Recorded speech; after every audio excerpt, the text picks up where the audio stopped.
सभी दोस्तों को राधे राधे। आज हम चर्चा करेंगे पूर्व जन्म की। एक कहानी है, बहुत प्यारी कहानी है। एक राजा को इच्छा हुई कि हम भी अब संत बन जाएं।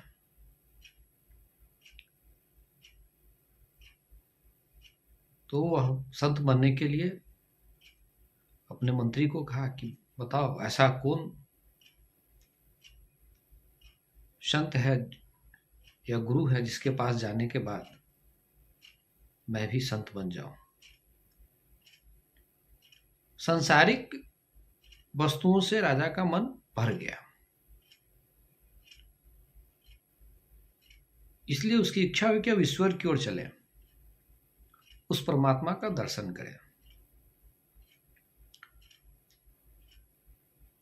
उस समय महावीर अपने शिष्यों के साथ एक कुटिया में थे। बहुत पता करने के बाद राजा को पता चला कि महावीर स्वामी के पास जाने से परमात्मा का दर्शन मिल जाएगा। तो बड़ी इच्छा लेके पहुंचे महावीर स्वामी के कुटिया में। वहां गए और कहा कि हमें भी आप अपना शिष्य बना लें और अपनी इस कुटिया में स्थान दे दें। राजा अपना सारा राजपाट अपने पुत्र को सौंप कर आया था। महावीर स्वामी कहा ठीक है, तुम आज रात भर इस कुटिया में विश्राम करो, कल तुमसे बात करते हैं। राजा को बरामदे में व्यवस्था दी गई सोने की। उस बरामदा में नीचे ही एक चादर बिछा दिया गया और एक ईंटा दे दिया गया, किस पर सर रख लीजिएगा और चादर है, सो जाइए रात में।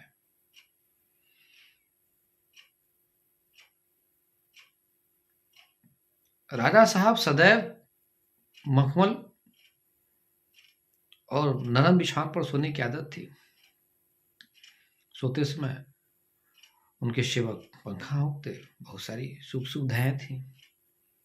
वहां तो कुछ नहीं था।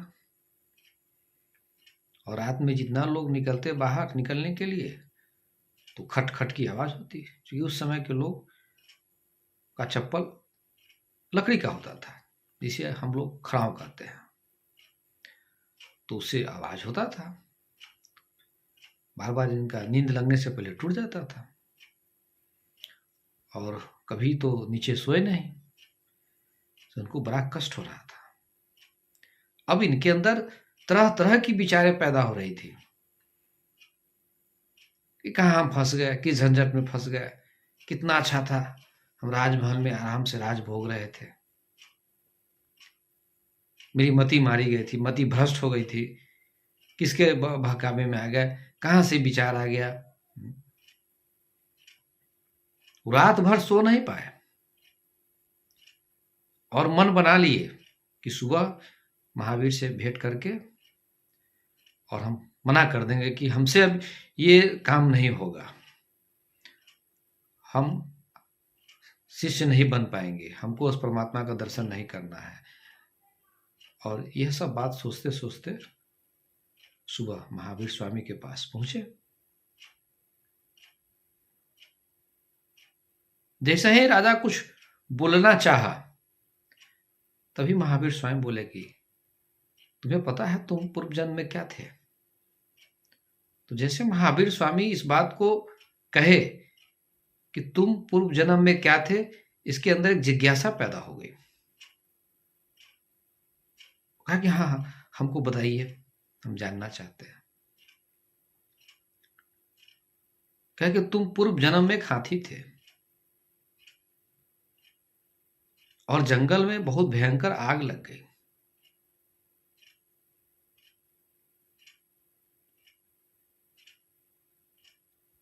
और उस आग से बचने के लिए बहुत से जानवर तुम्हारे शरीर पर चढ़ गए।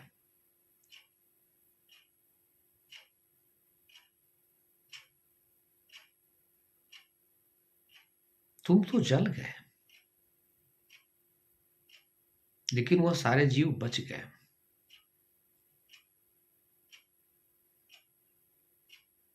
तुम उसकी प्राण की रक्षा करने के लिए खुद को जला दिए। थोड़ा भी तुमको इस बात का गम न रहा कि अब हम रहेंगे कि न रहेंगे, लेकिन हमारे ऊपर जितने जीव जंतु बैठे हैं उनकी प्राण की रक्षा हो, यह तुम्हारी भाव था, यह तुम्हारा त्याग था, यह तुम्हारा तपस्या था, जिस कारण परमात्मा ने तुमको एक राजा के पुत्र के रूप में जन्म दिया। और उस पुण्य की वजह से तुम जन्म से ही सारे सुख सुविधाओं को प्राप्त किए, बिना मेहनत के, बिना परिश्रम के। तुम्हें कुछ नहीं करना पड़ा, तुम्हारे जन्म के साथ ही स्वतः सब मिल गया, जिसे पाने के लिए लोगों को वर्षों लग जाते हैं, फिर भी नहीं मिलता है। तुम्हारे उस पूर्व जन्म के पुण्य से तुम्हारा यह जीवन इतना सुंदर बना, और तुम भाग रहे हो। एक रात का कष्ट तुमको बर्दाश्त नहीं हुआ। अब बताओ, तुम इस जन्म में कुछ नहीं कर पाए तो अगला जन्म तुमको फिर क्या मिलेगा?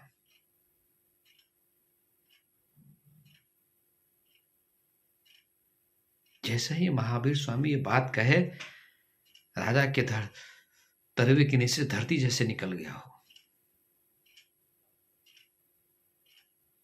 उनका बुद्धि खुल गया, और उसी समय वह दृढ़ निश्चय लिए कि नहीं, अब हमको उस परमात्मा का दर्शन करना है, अब उस परमात्मा की ओर चलना है। और उन्होंने संन्यास को ग्रहण कर लिया। प्रत्येक मनुष्य को जन्म मिलता है और उसके संस्कार उसके साथ आते हैं। अगर ऐसा संस्कार साथ नहीं आता तो सारे बच्चों का स्वभाव एक सा होता।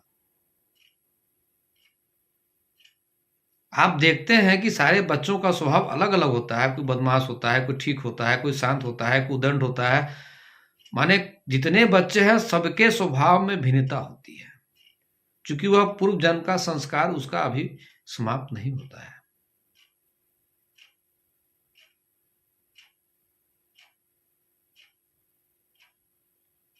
हमको यह जन्म मिला है उस परमात्मा के दर्शन के लिए। हम झूठे मोह माया में फंस के इस जन्म को बेकार कर देते हैं, बार बार जन्म लेते हैं और व्यर्थ जाता है।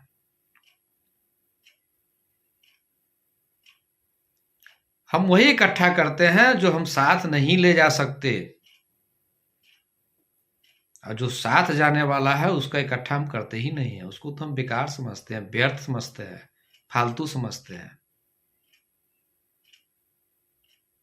यहां कोई टिक के रहने वाला नहीं है, प्रतिदिन हम मृत्यु देख रहे हैं, फिर भी क्यों नहीं समझ रहे हैं?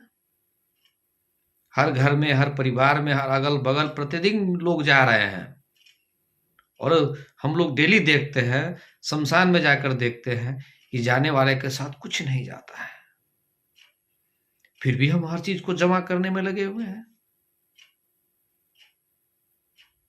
जो परमात्मा हमको बनाया उसके विषय में तो कुछ सोचते ही नहीं है। सोचते भी हैं तो गलत तरीके से, दिखावा में, कि लोग जाने कि हम पूजा पाठ करते हैं, हम इतना दान करते हैं, हम इतना पुण्य करते हैं, ये कर दिए वो कर। वो सिर्फ अहंकार का भोजन है और कुछ नहीं है। अहंकार का भोजन है।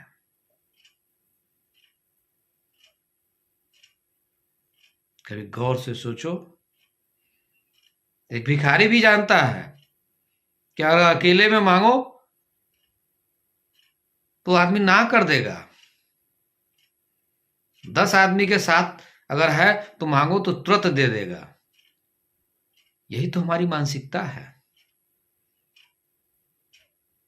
क्योंकि उसको 10 आदमी के बीच दिखाना है कि मेरे पास है तब न दे रहे हैं। तो अकेले में तो उसको झाड़ देगा, फटकार देगा, भगा देगा। जानता है कौन देख रहा है, दे भी देंगे तो किसको पता चलेगा। ये भाव है। आज की चर्चा हम यही समाप्त करते हैं। सभी दोस्तों को राधे राधे।